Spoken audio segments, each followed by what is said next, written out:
മത്സ്യത്തൊഴിലാളികളുടെ അതിജീവനത്തിനായി വൈപ്പിനിൽ പ്രതിഷേധം.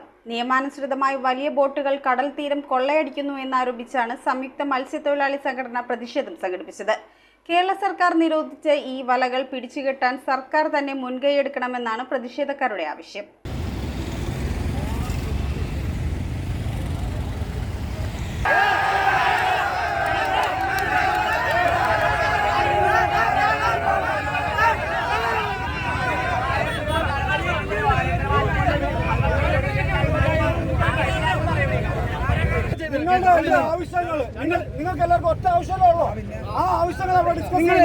കേരള സർക്കാർ നിരോധിച്ച വല ഉപയോഗിച്ച് നിയമാനുസൃതമായി വലിയ 2 ബോട്ടുകൾ കടൽ തീരം കൊള്ളയടിക്കുന്നുവെന്ന് ആരോപിച്ചാണ് സംയുക്ത മത്സ്യത്തൊഴിലാളി യൂണിയൻ പ്രതിഷേധം സംഘടിപ്പിച്ചത്. ഇതുമൂലം തങ്ങൾക്ക് 7 മാസത്തോളമായി വരുമാന മാർഗം പോലും ഇല്ലെന്നാണ് പ്രതിഷേധക്കാരുടെ ആരോപണം.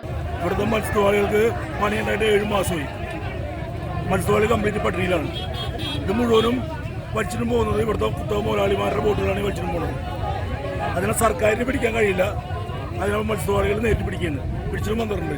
ഇത് കേരളത്തിന്റെ 600 കിലോമീറ്റർ ദൂരത്തിൽ ഇപ്പൊ ഇത് നടന്നുകൊണ്ടിരിക്കുകയാണ്. മത്സ്യത്തൊഴിലാളികളുടെ അതിജീവനത്തിനായി എന്ന സന്ദേശം ഉയർത്തിക്കൊണ്ട് വൈപ്പിനിൽ വലിയ പ്രതിഷേധമാണ് സംയുക്ത മത്സ്യത്തൊഴിലാളി സംഘടന നടത്തിയത്. News bureau, Vypin. ആദ്യ കാഴ്ചയിൽ നിങ്ങളുടെ മനസ്സിൽ പതിയുന്ന ലൈറ്റ് വെയ്റ്റ് സ്വർണ്ണാഭരണങ്ങളുടെ വൈവിധ്യമാർന്ന കളക്ഷൻസ്. 250 മില്ലി മുതലുള്ള കുട്ടിവളകൾ, 1.5 ഗ്രാമിൽ തുടങ്ങുന്ന മാലകൾ, 2 ഗ്രാം മുതലുള്ള വലിയ വളകൾ. Aleena golden diamonds,